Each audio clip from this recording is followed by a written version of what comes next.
Querido Padre Christian, queridos irmãos e irmãs, queria só me apresentar brevemente, um pouquinho melhor. Meu nome é Padre José Eduardo, eu sou padre da Diocese de Osasco e trabalho na paróquia São Domingos, o Pregador, lá em Osasco. Aliás, os meus paroquianos vão ver essa gravação depois, então eu quero saudá-los de todo o meu coração. Eu os amo muito e os trago aqui comigo na oração, rezando por cada um deles. E, dentre outras coisas, eu sou professor de teologia moral. Eu me formei, me doutorei nessa área da teologia lá em Roma. E aqui no Brasil eu presto esse serviço em algumas faculdades, ensinando os futuros sacerdotes um pouquinho dessa parte da teologia, que é a teologia moral. E desde 2013, acabou acontecendo que eu me envolvi nesse debate sobre a ideologia de gênero e nem pensava em fazer isso. Estava me ocupando com outras coisas, mas, no final das contas, acabei tendo de lidar com o assunto da ideologia de gênero, que, vamos combinar, não é um assunto muito simpático, como vocês acabaram se inteirando aqui em Divinópolis. Mas vamos começar com o evangelho da missa de hoje. Hoje é festa de Santa Maria Madalena, essa mulher que um dia se encontrou com Jesus e deixou tudo para trás. O evangelho nos conta que ela foi possuída por 7 demônios e que Jesus a libertou destes espíritos malignos, e a partir de então ela começou a servi-lo com os seus bens, dedicando-se totalmente a Jesus. Jesus conquistou o coração daquela mulher, entrou na vida dela e mostrou a Maria Madalena quem de fato ela era. Ela se encontrou consigo mesma, encontrando-se com Jesus. Ela recuperou o destino de sua vida em suas mãos, entregando-os a Ele. Passou a segui-lo fielmente até a cruz. Todos o abandonaram, com exceção de Nossa Senhora, de Maria, mulher de Cleofas, que era tia de Jesus, de São João Evangelista e dela. Na noite da ressurreição, ela deixou tudo para trás e foi ao túmulo de Jesus. Enfrentando os perigos da noite, enfrentando os perigos dos guardas, que odiavam a Jesus e seus discípulos, ela foi lá. Quando chegou, a pedra já tinha sido rolada do túmulo, o seu coração se angustiou, ela pensou que o tinham roubado de lá. Foi correndo contar aos apóstolos, que quando receberam essa notícia, foram correndo ao sepulcro. Chegaram lá, viram no vazio, João viu e acreditou, os apóstolos voltaram para o cenáculo e Maria Madalena voltou novamente para o sepulcro. Olhou para dentro, viu 2 anjos, um sentado na cabeceira e outro aos pés do sepulcro. Alguns comentadores dizem que aí está um símbolo da Arca da Aliança do Antigo Testamento, que ficava no Santo dos Santos, a parte mais interior do Templo de Jerusalém, em que os judeus diziam que habitava Deus. Mas Jesus não estava lá, porque depois da sua morte, da sua ressurreição, o véu foi rasgado e a presença de Deus deixou de habitar no Santo dos Santos para habitar nos nossos corações. Nós somos o novo santuário onde habita Deus. E por isso ela não o encontrou dentro do túmulo. Seus olhos estavam marejados de lágrimas.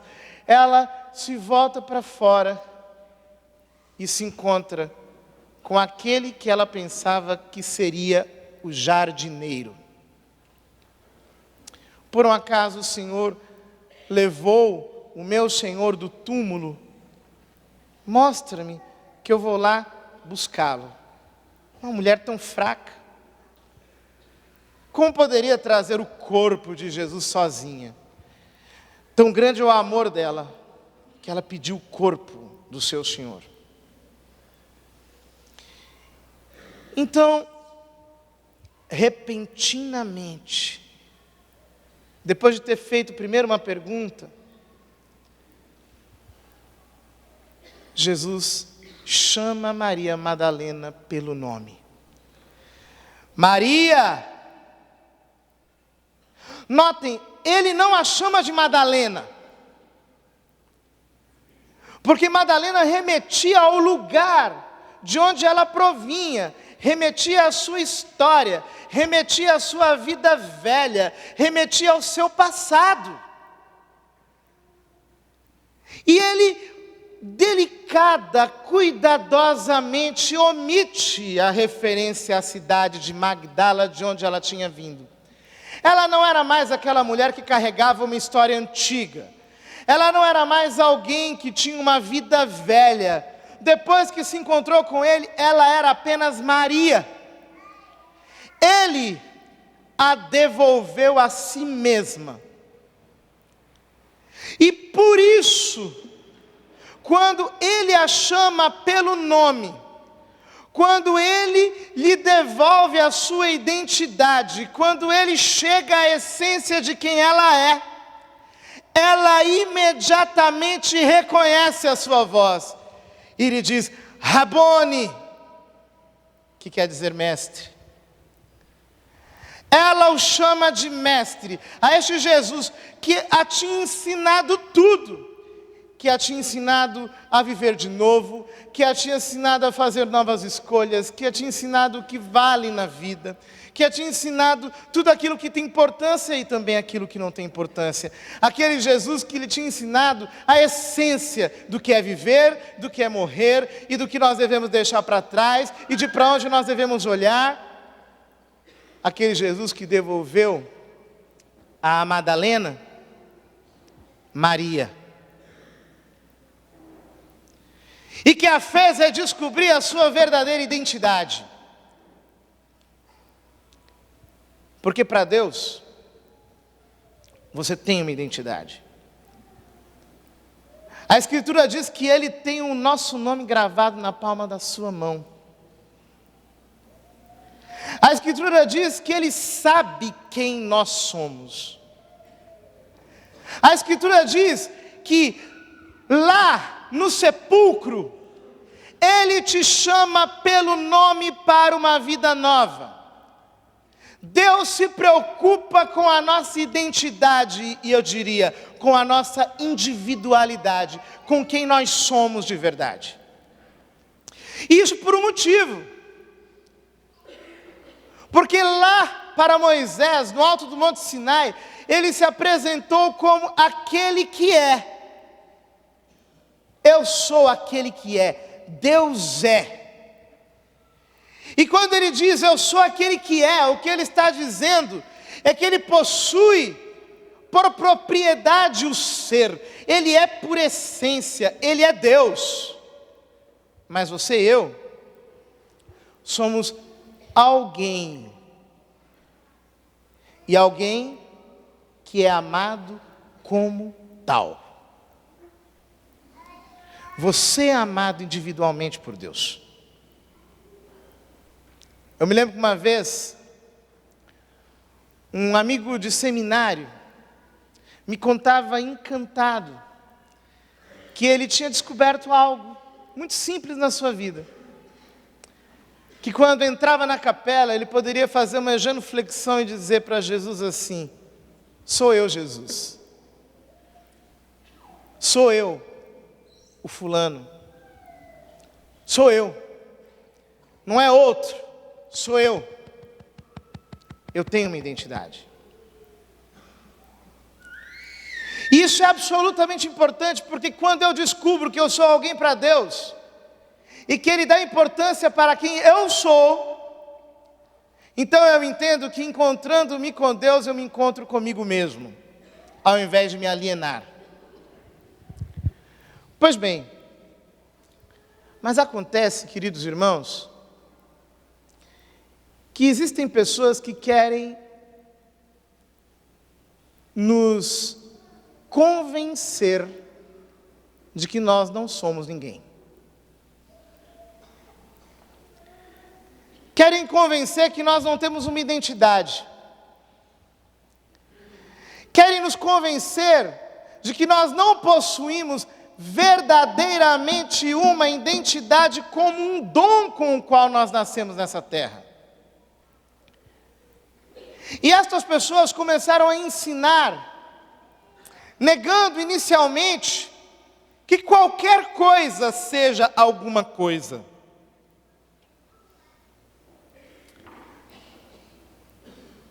Na metade do século XX surgiu uma galera que inventou uma teoria chamada desconstrucionismo. Em que consiste essa teoria? Consiste em dizer que nada, absolutamente nada, pode ser provado que seja alguma coisa. Em outras palavras, essas pessoas dizem que qualquer coisa pode ser contestada como sendo aquilo que é. E eles se divertem fazendo esse tipo de exercício, dizendo, você acha que isso é isso? Não, isso não é isso. Na verdade, isso aqui é outra coisa, mas nem outra coisa é. Isso aqui pode não ser. Nada disso pode ser qualquer outra coisa, porque nada é alguma coisa. Tudo pode ser algo diferente daquilo que é. E ficam com essa conversa de gente maluca, negando que as coisas são aquilo que elas são, e ao mesmo tempo afirmando que elas podem ser qualquer coisa, diferentemente daquilo que elas são. Você entendeu? Não, não dá para entender. Fique tranquilo. Só que acontece o seguinte, se eles fossem aplicar isso na realidade, eles não iam convencer ninguém. Isso ia ficar apenas sendo uma conversa de gente universitária maluca. Por quê? Bom, você vai comprar um pacote de macarrão.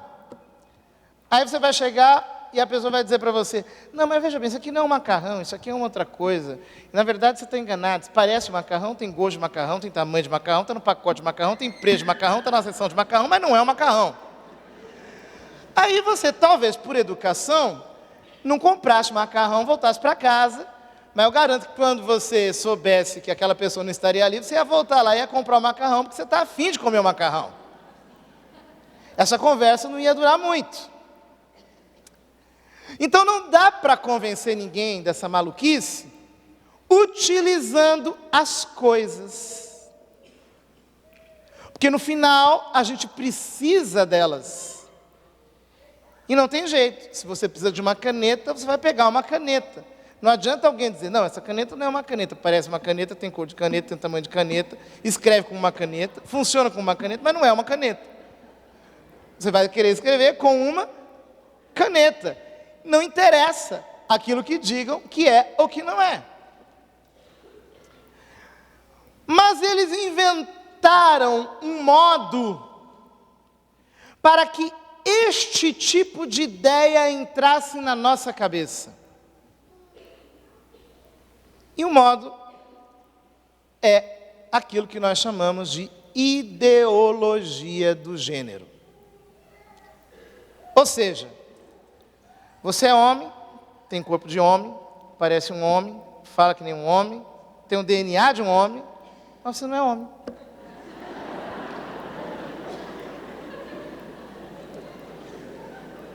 Você é uma mulher, tem o DNA de uma mulher, tem o corpo de uma mulher, o jeito de uma mulher, a voz de uma mulher, o cabelo de uma mulher, tudo de uma mulher, mas você não é uma mulher.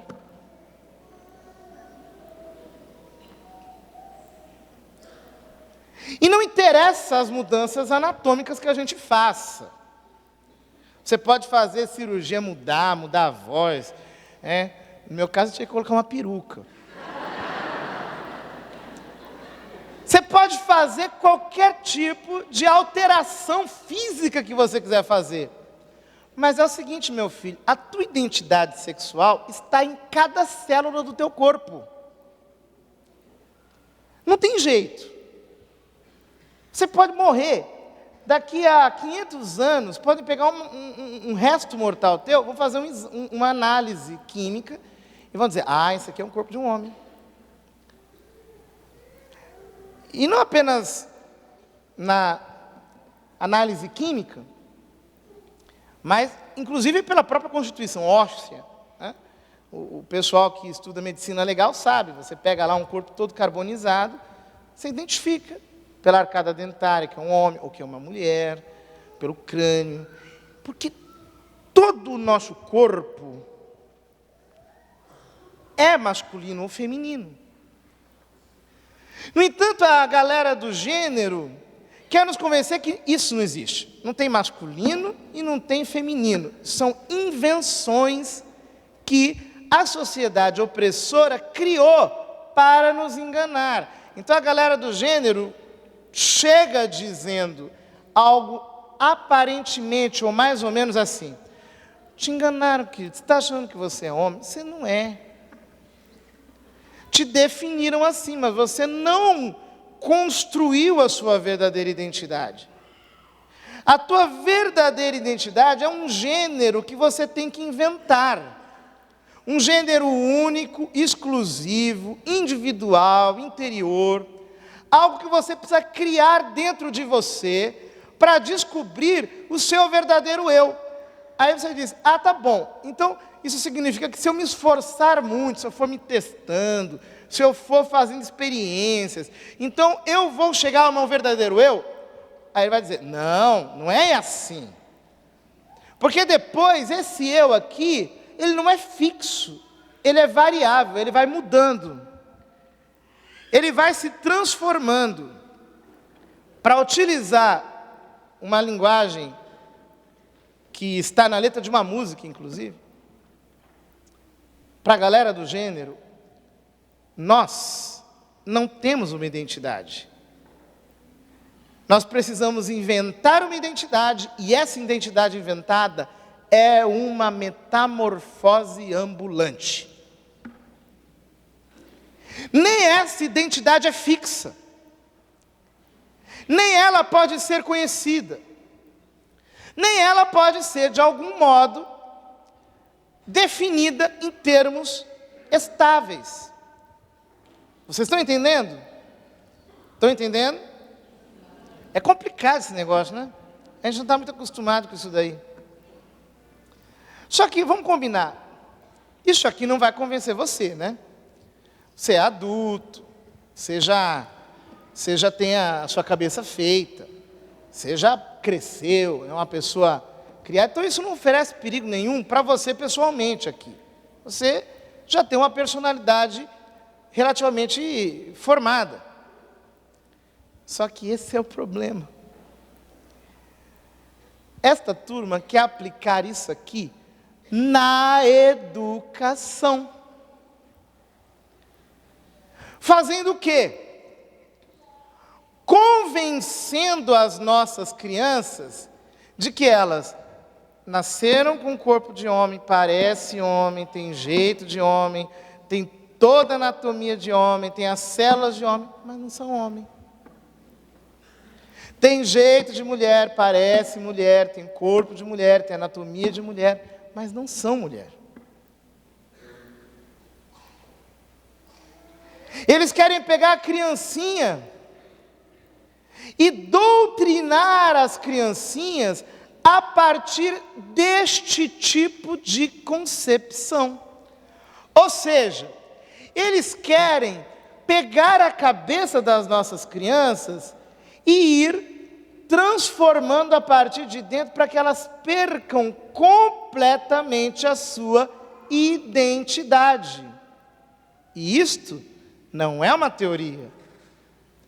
Hoje mesmo, uma pessoa aqui de Divinópolis me contou que uma menina escreveu em um determinado lugar, inclusive chegou a dizer que não tem nada Não existe esse negócio de menina e menino. Um menino pode ser uma menina. E uma menina pode ser um menino. Uma criança aqui de Divinópolis. Isso está acontecendo em vários lugares do mundo. Essa turma quer impor isso pela via da lei. Quer impor pela via da lei. Por quê? Uma vez que isso se transforma em lei, torna-se parte da grade curricular. Aí não tem jeito. Aí o professor tem que ensinar, o aluno tem que se adequar e os pais não podem fazer nada. Por exemplo, na Alemanha, aconteceu o caso de que uma escola estava ensinando os filhos de um casal, segundo a ideologia de gênero, quer dizer, acabando com a identidade das crianças. E aí os pais disseram, nós não vamos mandar mais o nosso filho para a aula de educação sexual. Sabe o que aconteceu com os pais? Foram para a cadeia. Eles pegam as crianças e querem pegá-las já na tenra idade. Eles querem adulterar a cabeça das nossas criancinhas desde que elas são pequenas, para perverterem toda a próxima geração. Aí você vai me perguntar assim, nossa, que coisa terrível. Isso está acontecendo? Sim, está acontecendo. E olha, aqui em Divinópolis vocês estão de parabéns, porque vocês conseguiram convencer os vereadores a solicitarem o veto ao prefeito. Isso graças ao trabalho corajoso do padre Shankar, do padre Christian, da doutora Andréia, que está aqui também, e do bispo Dom José Carlos, que merece uma salva de palmas.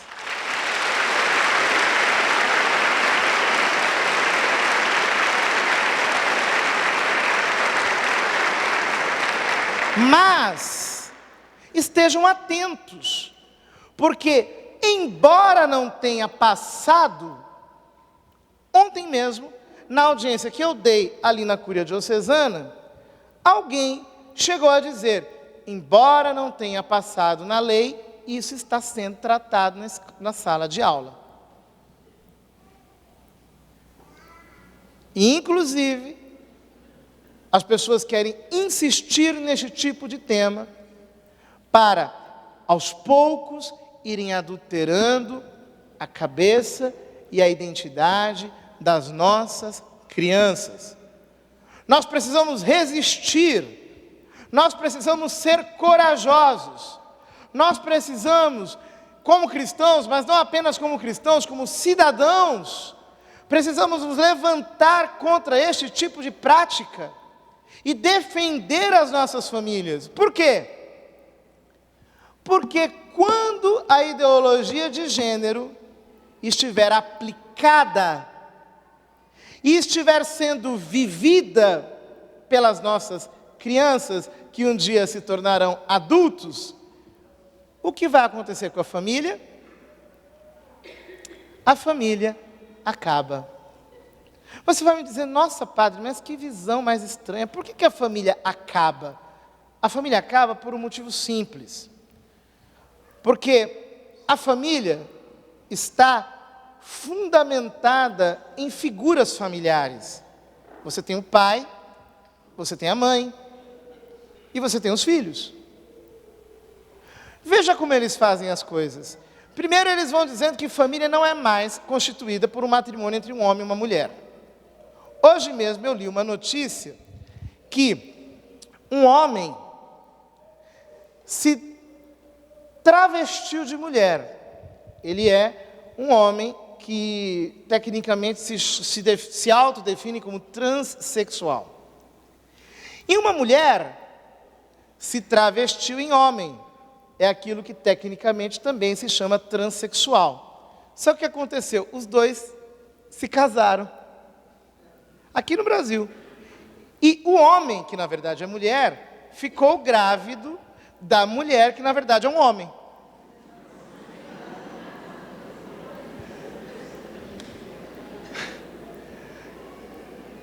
Falem para mim, se esse tipo de comportamento se vai alastrando pela sociedade, pela via da doutrinação, pela via da indução, notem, nós não estamos falando de fenômenos que podem surgir espontaneamente e que são pessoas que merecem o nosso respeito. Nós estamos falando da técnica de tentar induzir as crianças para comportamentos deste tipo. O que é que vai acontecer com a família? A família vai se tornar não uma figura estável, fundada sobre identidades naturais e fixas. Mas a família se tornará um arranjo meramente jurídico. Você pode pegar aqui pessoas, quaisquer, dar um laço em torno delas e dizer, isso aqui é uma família. Qualquer coisa vai virar uma família. Pensa comigo.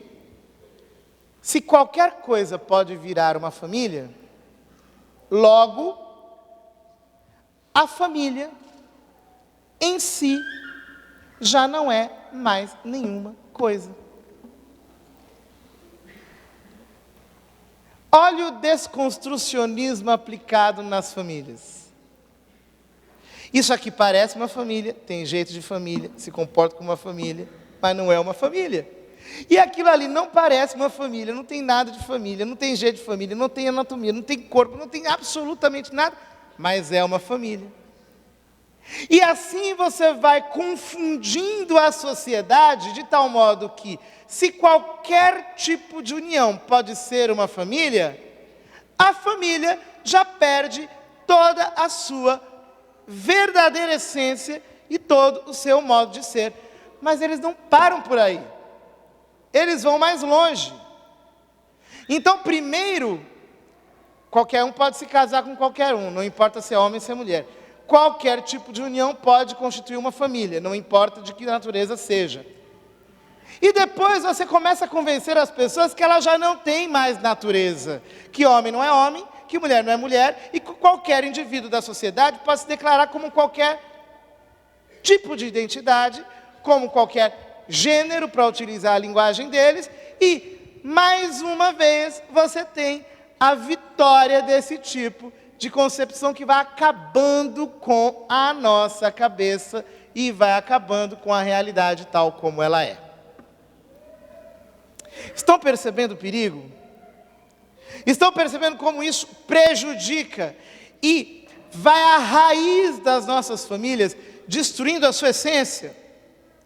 Pois bem, mas você vai me perguntar assim, por que essas pessoas estão fazendo isso? Eles querem só isso? Não, meus queridos, a coisa vai mais longe. Por quê? Veja bem, se alguém chegasse para você e dissesse assim, Dona Maria, você vai educar o Joãozinho como se ele fosse uma menina, você educaria o Joãozinho como se ele fosse uma menina? Sim ou não? Você não faria isso. Por que você não faria isso? Porque você ama o seu filho. E você quer que ele se aceite como ele é. E você não quer que ele se rejeite. Quando ele nasceu, você foi fazer um ultrassom e perguntou, doutor, o que é? É menino ou menina? Ah, é menino. Ah, vou botar nele o nome de Joãozinho. Ah, que beleza, vai torcer para o quê? Vai torcer para esse time, para aquele outro. Vou comprar um carrinho para ele, vou educar como menino. Porque é o que ele é. Eu não vou tentar manipular a sua personalidade e eu não vou tentar, de nenhum modo, tentar convencê-lo que ele não é aquilo que ele é. Você o ama. Mas a escola não ama o seu filho. O Estado não ama o seu filho. Então, eles podem fazer isso. O sistema educacional pode alterar a personalidade do seu filho. Pode. Sobretudo, se você o entrega para o Estado de mão beijada, ele pode fazer com o seu filho o que ele quiser. Portanto, Qual é o verdadeiro interesse? Eles estão fazendo um teste para ver se eles conseguem tirar essa criança de você. Eles estão fazendo uma queda de braço. A queda de braço é: quem é que educa? Quem educa é a família? Ou quem educa é o Estado, a sociedade? Se for a família, então isso não prospera. Mas se for o Estado, como estes valores estão por trás dos interesses do Estado, então isto começa a prevalecer. Portanto, eu queria que você se desse conta da queda de braço que está acontecendo neste momento debaixo dos nossos olhos. Eles estão tentando educar os nossos filhos, e como eu digo sempre, escola escolariza, mas família educa. Não é a escola que educa, é a família. No entanto, o que acontece é que nós nos acostumamos a entregar as crianças para a escola desde criancinhas. A gente adora entregar criança para os outros. Criança chora, criança dá trabalho, criança ocupa o tempo, e a gente não tem muita paciência com isso. Manda para a escolinha, alguém vai cuidar dele. E aí o que acontece? Você entrega o seu filho para a escolinha, e como eu disse ontem, é um absurdo que um pai de família saiba toda a escalação do seu time de futebol e não saiba sequer o nome dos professores do seu filho.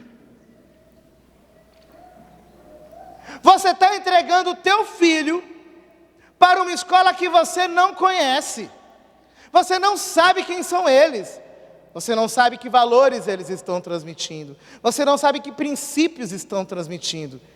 Eles sabem disso. Então, eles estão tentando tirar o seu filho de você. Por quê? Por um motivo simples. Porque na hora que ele tira o seu filho de você, ele pode educá-lo como quiser para ser um cidadão assim como ele quiser. Pergunto para vocês, se eu, olhando para mim mesmo, digo assim: eu não sei se eu sou homem, não sei se eu sou mulher, eu vou me educar assim, de um jeito completamente, como dizem eles, queer em inglês, estranho, esquisito, para virar qualquer coisa que venha me tornar? Eu vou me liberar para virar qualquer coisa que nem eu sei o que é? Se eu não sei nem o que eu sou, portanto, por que eu vou acreditar que as coisas são como elas são? Por que eu vou acreditar que existe verdade, que existe bem ou mal? Se eu não sou capaz de saber nem quem eu sou, meu querido, como é que eu vou acreditar que Deus existe? Como é que eu vou acreditar que Ele me ama, se nem eu sei quem eu sou e, portanto, eu não posso me amar, porque eu não sou ninguém? Se eu perdi a capacidade de me conhecer, como é que eu vou saber que Jesus está na Eucaristia? Fala para mim. Como é que essa criança vai entender que ele se tornou homem no ventre da Virgem Maria, que era uma mulher, e que concebeu pela ação do Espírito Santo, e que ele deu a vida na cruz para nos salvar? Se ele não consegue acreditar nem em quem ele é, como é que ele vai acreditar que existem valores morais, que existem princípios éticos, que existem normas que vão nos orientando ao longo da nossa vida, uma sabedoria que nós aprendemos de geração em geração?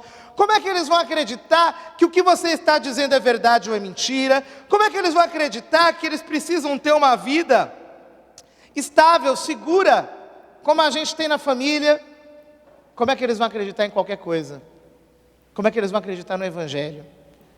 Eles não vão acreditar em mais nada. Eles não vão mais conseguir crer em absolutamente mais nada. E o que acontece quando a gente não consegue crer em absolutamente mais nada? A gente começa a acreditar em qualquer coisa. E aí chega a mídia, chega a televisão, chega a autoridade política, chega não sei quem, chega qualquer bobão e nos convence de qualquer bobeira. Se você não consegue mais acreditar em nada, você se torna absolutamente vulnerável. Você não resiste a mais nada. Você se torna um ser idiotizado, totalmente manipulável por aquele que chegar com a conversa mais mole, com um papo mais articulado, orquestrado, preparado para te enganar. Você se torna enganável. E quando você se torna enganável, o que acontece? Qualquer um pode te manipular. Ou seja, você pode ser refém de um sistema totalitário. É muito fácil manipular gente que não tem identidade. Então consegue-se criar impérios que não parecem impérios, ditaduras que não parecem ditaduras, e você está sendo controlado sem nem saber quem é que está mandando em você. E aí,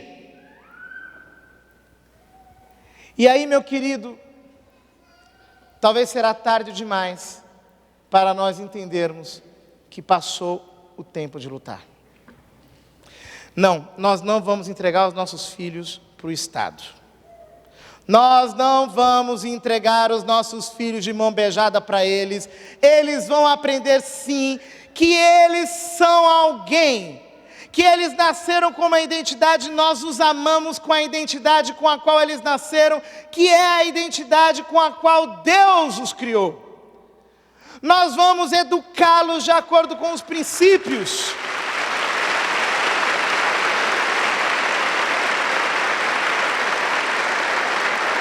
Nós vamos educá-los de acordo com os princípios morais que nós aprendemos dos nossos pais.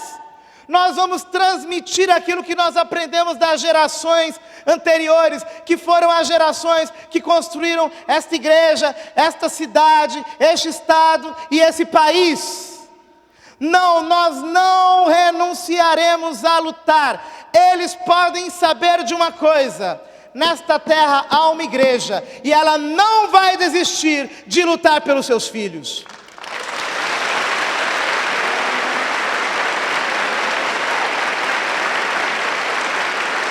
E eu quero te dizer que Deus tem nos abençoado.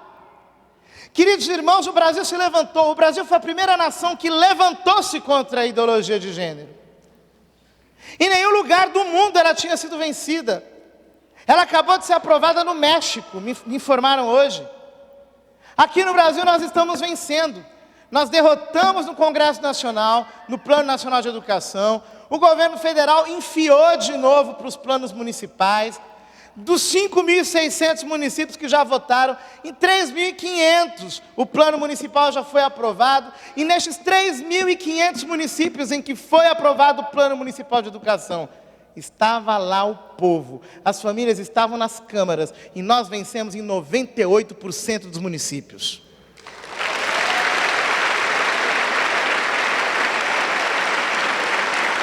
Portanto, eu quero te animar nessa luta. Levanta a tua cabeça, nós vamos lutar pelos nossos filhos. Nós vamos entrar nas escolas. Fale com as pessoas sobre educação. Fale sobre ideologia de gênero. Vamos abrir os olhos dos cidadãos dessa cidade. Vamos lançar uma onda que vai contagiar todo esse estado e todo esse país. Nós dizemos não à tentativa de manipulação da personalidade das nossas crianças. Nós dizemos não a essa tentativa de engenharia social. Nós resistiremos até o fim. E eu digo mais, com as bênçãos de Deus e de Nossa Senhora, nós venceremos.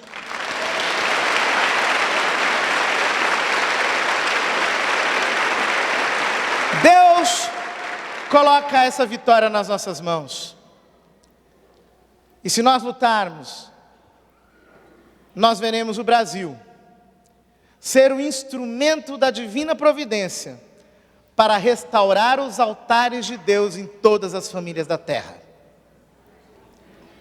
Deus há de levantar o Brasil para libertar outras nações do mundo deste jugo, se nós lutarmos pelas nossas famílias, pelas nossas casas, pelos nossos lares. Portanto, queridos irmãos, meu coração arde hoje, de alegria, de felicidade por poder estar aqui. Me perdoe se talvez eu fui falando e não é um tema muito fácil, é um pouco complicado, vocês não estão acostumados com esse tipo de linguagem, é meio difícil fazer um raciocínio assim, pode parecer algo pouco interessante, mas eu quero te dizer que tem gente quebrando a cabeça, tramando contra nós.